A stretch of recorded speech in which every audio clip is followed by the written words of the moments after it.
بسم اللہ الرحمن الرحیم۔ حلیمہ کا بیان ہے کہ جس وقت آپ صلی اللہ علیہ وسلم کا دودھ چھڑایا تو یہ کلمات آپ صلی اللہ علیہ وسلم کی زبان پر جاری ہوئے: اللہ اکبر کبیرہ والحمد للہ حمداً کثیرا وسبحان اللہ بکرۃ واصیلا۔ یہ آپ صلی اللہ علیہ وسلم کا سب سے پہلا کلام تھا۔ آپ صلی اللہ علیہ وسلم کا نشو نما اور سب بچوں سے اچھا تھا کہ 2 سال ہی میں اچھے بڑے معلوم ہونے لگے۔ اب ہم حسب قاعدہ آپ صلی اللہ علیہ وسلم کی والدہ کے پاس لائے، مگر آپ صلی اللہ علیہ وسلم کی برکات کی وجہ سے آپ صلی اللہ علیہ وسلم کو چھوڑنے کو جینا چاہتا تھا۔ اتفاقاً اس سال مکہ میں طاعون پھیل رہا تھا۔ ہم وبا کا بہانہ کر کے پھر آپ صلی اللہ علیہ وسلم کو ساتھ واپس لے آئے۔ آپ صلی اللہ علیہ وسلم ہمارے پاس رہے، باہر نکلتے اور لڑکوں کو کھیلتے ہوئے دیکھتے تھے مگر خود علیحدہ رہتے تھے۔ ایک روز مجھ سے فرمانے لگے کہ میرے دوسرے بھائی دن بھر نظر نہیں آتے، وہ کہاں رہتے ہیں؟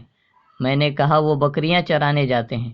آپ صلی اللہ علیہ وسلم نے فرمایا مجھے ان کے ساتھ بھیجا کرو، اور اس کے بعد اپنے رضائی بھائی عبداللہ کے ساتھ جایا کرتے تھے۔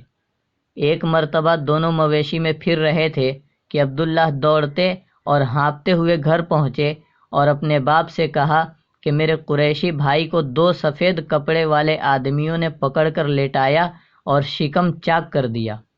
میں ان کو اسی حال میں چھوڑ کر آیا ہوں۔ ہم دونوں گھبرائے ہوئے جنگل کو دوڑے، دیکھا کہ آپ صلی اللہ علیہ وسلم بیٹھے ہیں مگر رنگ خوف سے متغیر ہے۔ میں نے پوچھا کہ بیٹا کیا بات ہے؟ فرمایا 2 شخص سفید کپڑے پہنے ہوئے آئے اور پیٹ چاک کر کے اس میں سے کچھ ڈھونڈ کر نکالا، معلوم نہیں کیا تھا۔ ہم آپ صلی اللہ علیہ وسلم کو گھر لائے۔ اس کے بعد میں آپ صلی اللہ علیہ وسلم کو ایک کاہن کے پاس لے گئی۔ وہ آپ صلی اللہ علیہ وسلم کو دیکھتے ہی اپنی جگہ سے اٹھا اور آپ صلی اللہ علیہ وسلم کو اپنے سینے پر اٹھا لیا اور چلانا شروع کیا کہ اے آل عرب دوڑو، جو بلا تم پر عنقریب پہنچنے والی تھی اس کو دفع کرو، جس کی صورت یہ ہے کہ اس لڑکے کو قتل کر دو، اور اگر تم نے اسے چھوڑ دیا تو یاد رکھو کہ تمہارے دین کو مٹا دے گا اور ایسے مذہب کی طرف تمہیں دعوت دے گا جو تم نے اب تک کبھی نہیں سنا۔ حلیمہ یہ سن کر جھنجھلا اٹھی اور آپ صلی اللہ علیہ وسلم کو اس بدبخت کے ہاتھ سے کھینچ لیا اور کہا کہ تو دیوانہ ہو گیا ہے، تجھے خود اپنے دماغ کا علاج کرانا چاہیے۔ حلیمہ آپ صلی اللہ علیہ وسلم کو لے کر گھر آ گئیں، لیکن اس دوسرے واقعے نے ان کو اس پر آمادہ کر دیا کہ آپ کو آپ کی والدہ ماجدہ کے سپرد کر دیں، کیونکہ کما حقہ تحفظ نہ کر سکتی تھی۔ جب مکہ پہنچ کر آپ صلی اللہ علیہ وسلم کو آپ کی والدہ کے سپرد کیا تو انہوں نے حلیمہ سے پوچھا کہ باوجود خواہش کر کے واپس لے جانے کے اس قدر جلد واپس لے آنے کی کیا وجہ ہے؟ اصرار کے بعد حلیمہ کو تمام واقعہ عرض کر دینا پڑا۔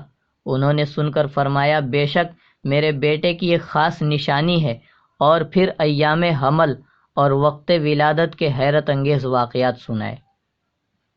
جب آپ صلی اللہ علیہ وسلم کی عمر شریف 4-5 برس ہوئی تو مدینہ سے واپس ہوتے ہوئے بمقام ابوا آپ صلی اللہ علیہ وسلم کی والدہ نے بھی دنیا سے رحلت فرمائی۔